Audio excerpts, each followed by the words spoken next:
presenting or making this available to everybody on our community. So we'll be sending it out via Parent Square. So if you have to jump off or jump on or people come late, just know all the information will be available for you. By the time it converts, it will probably be in a few days. We'll send it out, hopefully by tomorrow or Thursday. All right. Once again, I'm Mary Cox. I'm superintendent here at CORE Butte Charter School. Um, Thank you for joining us. We have a whole team of our educational leaders here with us. I'm going to let them introduce themselves. First, we have our high school director. That's me, Matt Harvey, high school director. All right, and our TK3 director. Hi, Ashley Meese here.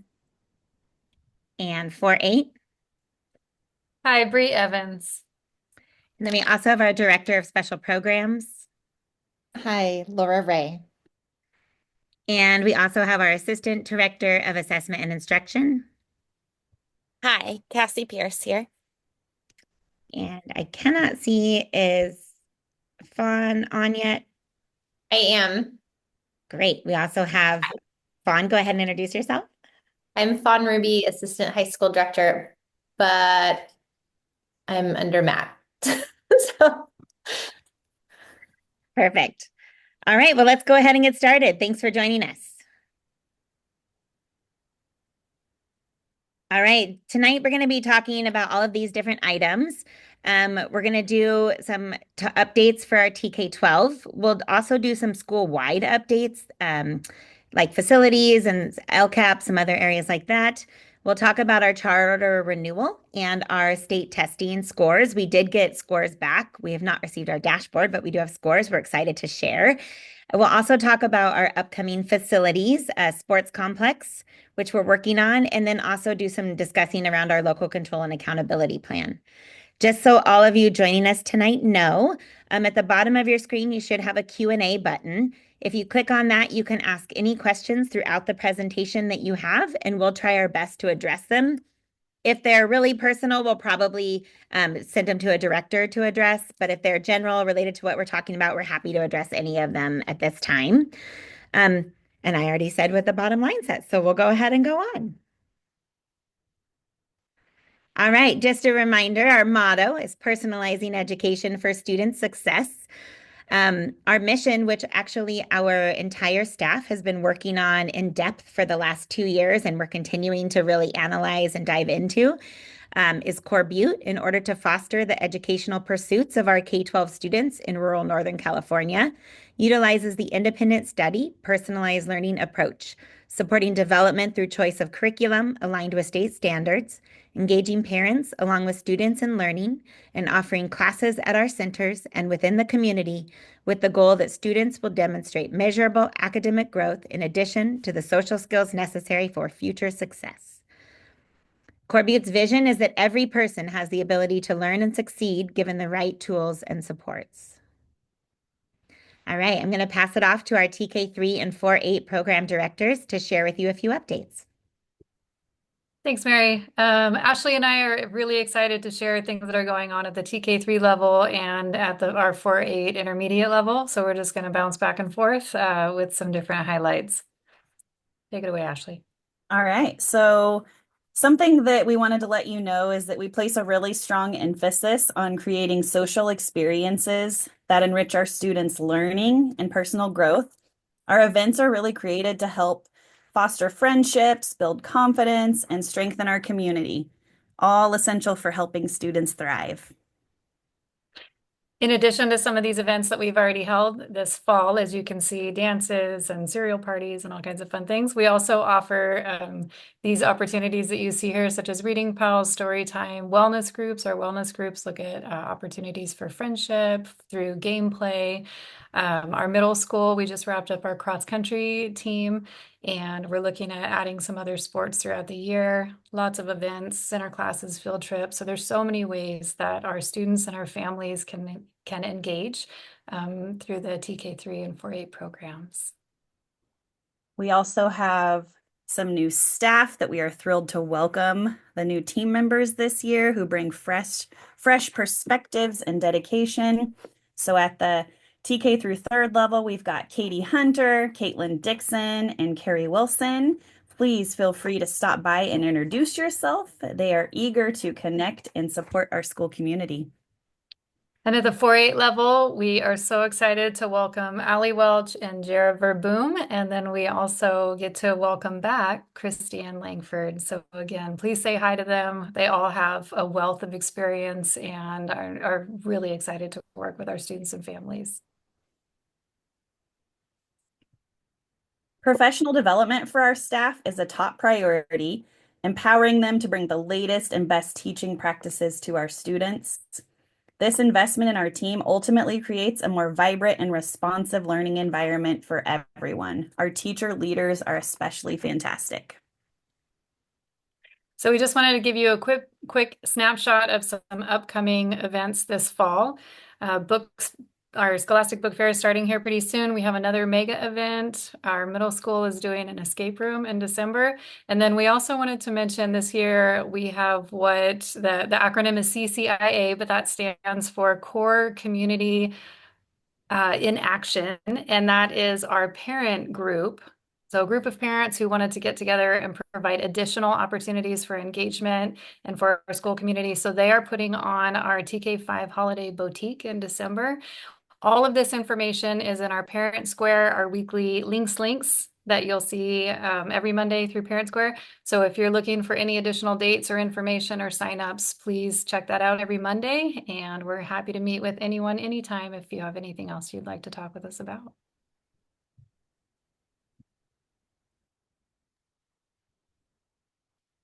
All right, I will take on the high school updates. A few updates just from the fall so far. We also welcomed 4 new staff members to our team.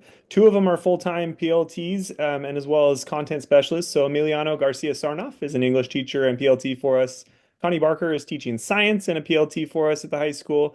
And then we have a couple hourly folks. We have a part-time English teacher, Lindsay Vandork, and a new gal up in the zone. So our student support services specialist, which is Amanda Andres, and she's doing a great job supporting our students up in the zone on the second story of our building. Fall sports are off to a great start. They are wrapping up the fall season and starting to transition to winter. So volleyball just completed a league championship, the first volleyball league championship in school history, and they are playing tonight in Willows in the playoffs. Soccer had another great season, was super competitive, had a strong finish, and cross country is still going strong. They have a few weeks left trying to wrap up a league championship of their own and sending some runners on to the next competitions. Our ASB is super active on campus and thankful for the culture they create. We've already had a fall dance and a spirit week for students to get involved in socially and have fun together. And then one of my favorite events is our Fun Fall Festival. So our ASB put on a fantastic event for our elementary school students to come and hang out and play games, eat, and just enjoy the camaraderie of our community. And it's just so fun to see the K-12 community come together. And I enjoy the work that they put in to make that event such a success. I'm going to turn it over to Fawn Ruby, our assistant high school director, and she'll talk a little about college and careers. Thanks, Matt. The first thing I'll talk about are CTE pathways. CTE stands for Career Technical Education, and we have currently 4 industry sectors represented with 9 pathways that students can access. In a CTE pathway, students take a series of courses, and it culminates with a capstone class where students have the chance to take everything that they've learned in their classes and then apply it out in the community with getting hands-on opportunities. Then that leads into opportunities for getting certified in different areas and also a lot of preparation for college and career after graduation. As far as dual enrollment goes, dual enrollment is an opportunity for students to take college classes on our campus. We also offer concurrent enrollment where students can take classes at Butte College through their program on their campus or online. And dual enrollment, we offer classes on our campus. We have 6 courses taught at our center and 1 new class this year that's taught at the Butte College Skyway Center. That's Intro to Automotive. But through these classes, students can earn college credit and high school credit simultaneously, and it helps them prepare for their next steps after graduation. All right, we'll pass it off to Laura Ray, our Director of Special Programs. Thank you, Mary. I'll start with English learner highlights. Currently, we're serving about 1% of our students in our English Learner program, and that spans TK through 12th grade. 7 out of our 8 English learners last year improved their scores on their annual summative LPAC test that they take every spring. For special education, we are currently serving 17.5% of our students with diverse needs. A few modified classes are now offered in English and math at the high school. At the TK8, our school psychologist is helping to lead the SEL story time, which has great attendance and is fun for families. We have increased our educationally related mental health services that are offered for students TK12, and we are seeing growth in the number of high school students partnering with our community and job placements. So exciting news as we're moving through the year. We also have 5 new staff members, 2 new TK8 ed specialists, Megan Knaus and Karen Soon. And then at the high school, Alma Lopez, Savannah Nethington, both ed specialists, and Julie Torak is our new ERMS provider. And we are so happy to welcome them to our school. All right, just a few quick school-wide updates. Our current enrollment's at 912, and you can see the breakdown of our enrollment for grade levels. We also do have some updates for safety, which we did send a parent square out, but we have been implementing more and more. We're at a point where all of our leadership team now has handheld radios, which is excellent for communication around the campus. We've just implemented emergency backpacks in each of our classrooms. So now if something were to happen, every classroom does have an emergency backpack. We have completed the emergency alert notification system and the emergency alert push button system, and we just got to test that last week and make some adjustments and changes based upon how that went. So we're really excited about the safety updates to our center, just feeling more in communication. Also, we're doing something a little new this year. It's called Thrive Strategic Planning, not to be confused with our local community partner Thrive. They're very different. This is actually a network of charter school leaders who work directly with charter schools to ensure the entire community is able to give input into a strategic planning process. And so some of you, I know, were asked to be a part of some phone call interviews and Zoom calls, and maybe in the next couple of weeks, more and more will be asked to participate. But what it does is it gives us real live and accurate on-the-ground community information so that as we're developing some long-range strategic planning, we're able to take that input from students, from staff, from families, from community, and help that really drive our decision-making process moving forward to determine what the next steps for CORE are. So we're really excited about this initiative. We just got it off the ground, so you'll hear more about that throughout the whole school year. And then some updates on facilities. We're actually going to do a few slides on the CORE Butte Sports Complex because I know we have lots of questions about that. So in just a few minutes, we'll touch upon that a little bit more. Going into charter renewal and statewide assessments, as many of you who've been around for a while know, our charter school is renewed every 5 years. This year we were in a 7-year renewal cycle due to COVID and changes from there. They pushed out our renewal. So we are set for renewal for 2027. Spring 2024, which those of you who were around last year already heard me say, was our baseline data for our charter renewal. So our statewide assessment data is super essential to our charter renewal. And that spring data is the first data that we'll use for our baseline. And then 2025, we will also use. So we'll be looking for growth both of those years to impact our charter school renewal. And then statewide assessments are coming up, of course, every year in the spring. These are just the preliminary dates. We will share more with you, of course, as time comes. And we are always needing 95% participation. That's what charter schools are required to have in order to make sure our scores are valid. So please ask any questions about that if you have it. But for this point, we have some exciting news. So I'm going to pass it off to Cassie Pierce. She's our Assistant Director, Assessment and Instruction. So she really monitors and takes care of a lot of the state assessment and intervention at our school. So she gets to share some good news with you now. I am so excited to share the results of our spring 2024 compared to our 2023 CASP scores. Our English language arts grew by 2%. More of our students met or exceeded the standards. In math, we grew by 5%. Each little area of growth percentage for the different subgroups. I just wanted to highlight 9% of our students with disabilities grew in English language arts and 6% more for students with 2 or more races. In math, 17% of our students with disabilities grew into that met or exceeded standard, 12% for our Hispanic students, and 10% for those with 2 or more races. I also want to point out a few highlights by grade level. Our third graders grew 22%, met or exceeded the standard for ELA, and our eighth graders grew by 6%.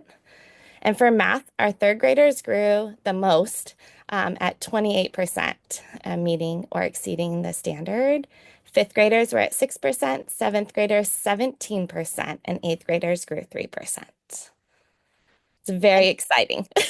And those are growth numbers. So that's on top of where they already were before. So those are the percentage that we actually grew in those areas. So very exciting news. We know that that has to do with all of you and the work that you do daily in and out with your student and with your personalized learning teacher. And we just really, really appreciate everybody taking the time and putting the energy in to help support our school and really work with your students and ensure our students are growing and learning. So thank you, thank you, thank you. We're really excited to see this next year in the growth. So we appreciate each and every one of you for your time. Just a reminder, it is our baseline year for charter renewal. So Cassie just shared with you the good news was that we did show growth. So that should put us in this middle tier, the red one. In fact, it did. We just found out yesterday that CORE Butte was put in the middle tier for charter renewal, not the low tier, which is what we were worried about. So because our scores grew, we were able to prove that we're showing growth as a school. So the state determines what tier we're in. Middle tier, you are mostly guaranteed to be renewed. There's still an opportunity for denial, but it takes a lot to deny a school who's in middle. So we're very, very grateful for that. And look forward to continuing to grow to stay in that middle tier for our charter renewal year. Just an overview of this year's local control and accountability plan. A reminder that we have 2 goals. One is that student achievement will increase in all core academic areas. And 2, that we'll implement supports for students and staff that promote health and well-being through social emotional learning and school community events. The local control and accountability plan is kind of developed all year. Usually in January, you'll get a survey for if there's any other areas you're interested in adding to or for the school to consider in regards to the local control and accountability plan. After that survey, the school does a draft that we take to Charter Advisory Council, and they are ultimately the ones who look at the data and analyze the data and come up with recommended actions. That then goes to our board of directors. During a public hearing, the public has opportunity to give any input on the actions and goals that the school has outlined. And then it is approved by our board of directors in June. So that's kind of the cycle. So right now we are implementing this plan that was approved last June, but we are also already starting to gather data to develop next year's plan that we'll start developing and working on in the spring. So just an awareness of that. Our first goal of increasing academic achievement, our current actions are, as you see on the screen, to update, sustain, and utilize curriculum assigned with state standards for all subject areas, and continue to expand on intervention and support curriculum as needed. To encourage training and policy guidance on underserved pupils, and also work on parent-teacher training and intervention strategies, as well as college and career readiness. And then also to support our assessment and accountability personnel, academic tutoring staff, and student support services staff. This will help increase our math and ELA offerings at our resource centers with a focus also on career and vocational and visual and performing arts. You've probably noticed that in the class schedule that we had quite a few increased offerings in the last 2 years. And then goal number 2 is really supporting the health and well-being of CORE Butte students and staff. The actions are really focused around building community. So to continue to support and increase extracurricular activities, athletics, clubs, student events, community events. As Bree mentioned earlier, we have a new parent club, which is working at the elementary. We're really trying to get sports up and going at the intermediate as well. But also just focusing on community building days like cereal in the park, our mega events, opportunities for our community to come together, our parent seminar. We do plan to hold another town hall, but in person in the spring, where we're hoping to do another event like we did last spring, where we had food and community and desserts. So we look forward to that. Our second action is to continue to offer trainings for staff, students, and parents around student health and well-being, and which also includes like our SEL story time, the mega events, as I mentioned before, coffee with the counselor. And then our third one is to continue to support our wellness team. So it is very expensive to support a wellness team, but it is definitely a priority of our school. And they have made a huge impact on our students and staff and parents. And so we look forward to continuing to support having them on our staff and as part of our community, and to keep doing the amazing activities they're doing. These are our current goals and actions, but if you have any ideas, thoughts, or considerations, my email address is up there. Please email. All the directors have an open door policy. We want to meet with our team and our staff. We really want to be able to hear what our community needs and wants and address it. So we really appreciate your time. Thank you for that. All right, so this is probably why many of you are actually on here tonight, but we'll go get started. We saved the best for last. I mean, it's all wonderful. But new and exciting things. So we are working on our CORE Butte Sports Complex. We have gotten to a point where we do have a drawing. We have, it's at the engineering right now, the engineering stage, and we are hoping to get it to the city for permitting within the next 2 weeks. So we're really excited about that. The first phase of our project is the development of a CIF compliant track. Most tracks are 8-lane. Ours is only 4 because that's all we can fit on our property, but it is still CIF compliant, and it will also have a 6-lane sprint lane, and I'll show you a picture in a minute. Inside of the track will be a CIF compliant soccer field. So there'll be a full-size soccer field for our soccer teams, and that will allow us to add some intermediate soccer, but also continue with our high school soccer. And then there will also be a CIF compliant softball field. So currently our softball and soccer fields are not usable, as I'm guessing many of you already know. And we're having a really desperate time trying to find fields, especially regular fields for our students. So we're really excited to be able to add the softball field on the internal of our complex. So it'll be quite an exciting experience. We'll also have a shot put, discus, long jump, and high jump. So this CORE Butte Sports Complex will really make it so that our students will have access across the board, TK-12 to an area. Phase 2, which we're going to talk about in a minute when we talk about fundraising, we'll be able to add the rubber track, fencing, and bleachers. So we're really excited about that. This is just a picture sent from the engineer around what it will look like. I did title on the top the gym and the TK-8 building, so you can try and get some perspective on how that looks.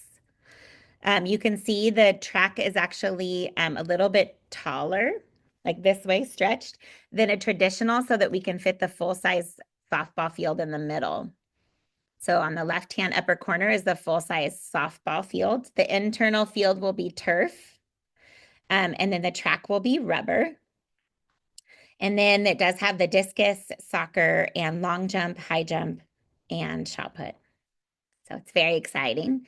We are working on an entryway that will be really nice where the current grass area is between the TK-8 and the high school gym. It will be like an entryway courtyard in which families will have an opportunity coming soon if they would like to purchase bricks with an engraving on there as part of our fundraising campaign. And now I'm going to pass it off to Fawn Ruby, who is going to talk a little bit about some fundraising that we're working on.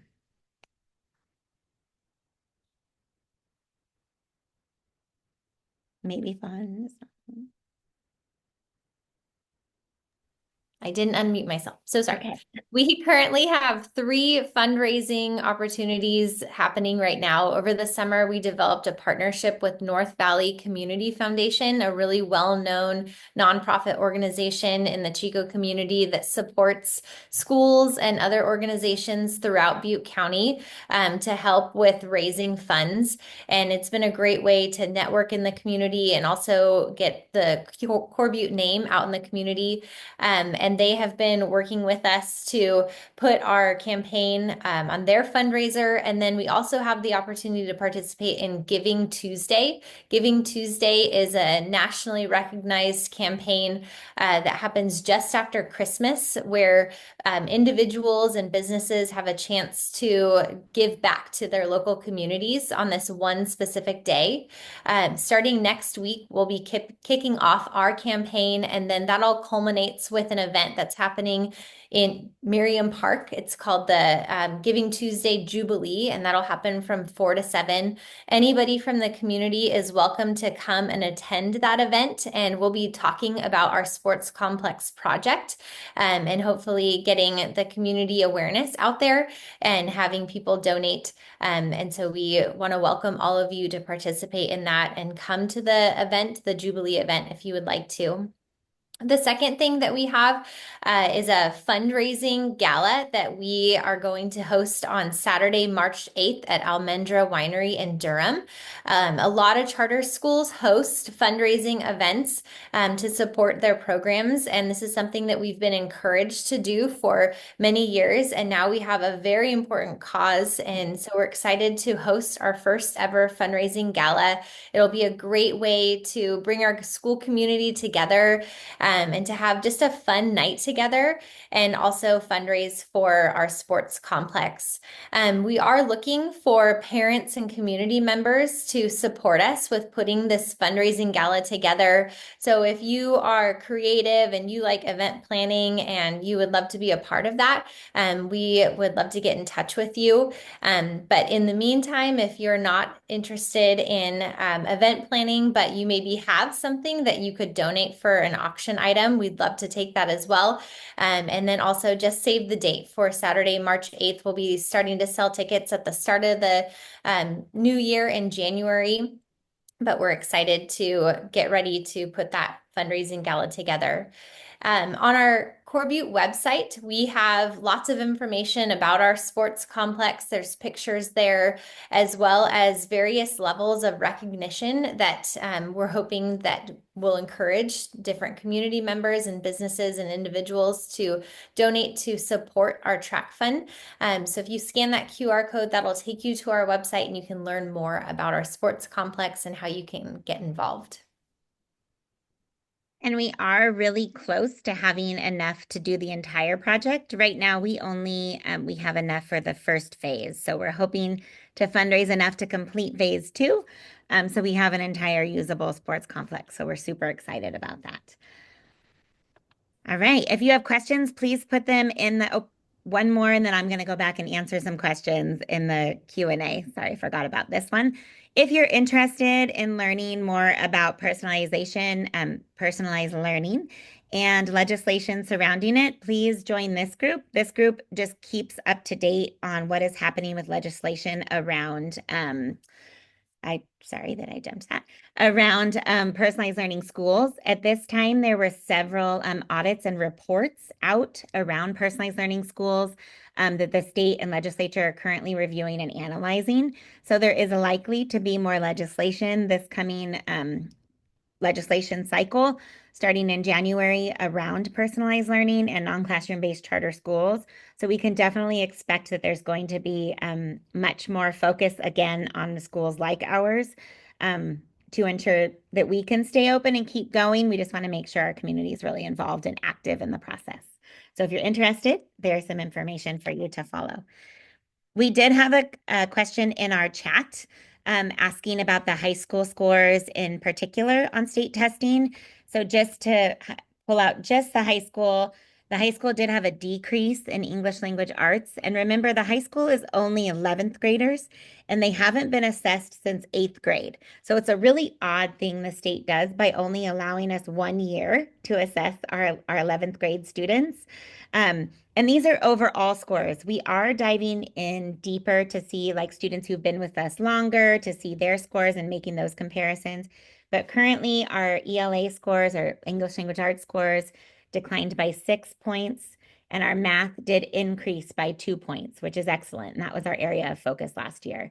So we still have a lot of work to do, but we're really excited for the work that has happened and is happening. So, any other questions that we can answer for you at this time? And I hope that that answered the question in the Q&A, what you were looking for. If there's no other questions, or if you have more questions or want more information, please scan the QR code, takes you straight to a Google form, which goes straight to me. So it's just another way to send me questions so that I can answer and get right back to you to clarify information. Also know that our school dashboard doesn't come out until December 15th. So the dashboard is really where we will learn what colors all of our indicators are. And that will allow us to show what kind of growth we need in order to get to the next levels and to the next colors. So in the spring, when we do our community update in person, we'll be sure to share all of the dashboard colors and all of that information, including our college and career indicator and our graduation rate and all of those other pieces that go along with the dashboard, not just CASP data. So any other questions that anybody would like to ask before we close out our quick update? All right. Well, thank you so much for joining us this evening. We really appreciate your time. I know your time is precious, so we tried to keep it as succinct as possible. Again, please reach out to any of us if you have any questions or thoughts, concerns, or anything you'd like to share. We'd really always appreciate hearing from our community. And we hope you have a wonderful night.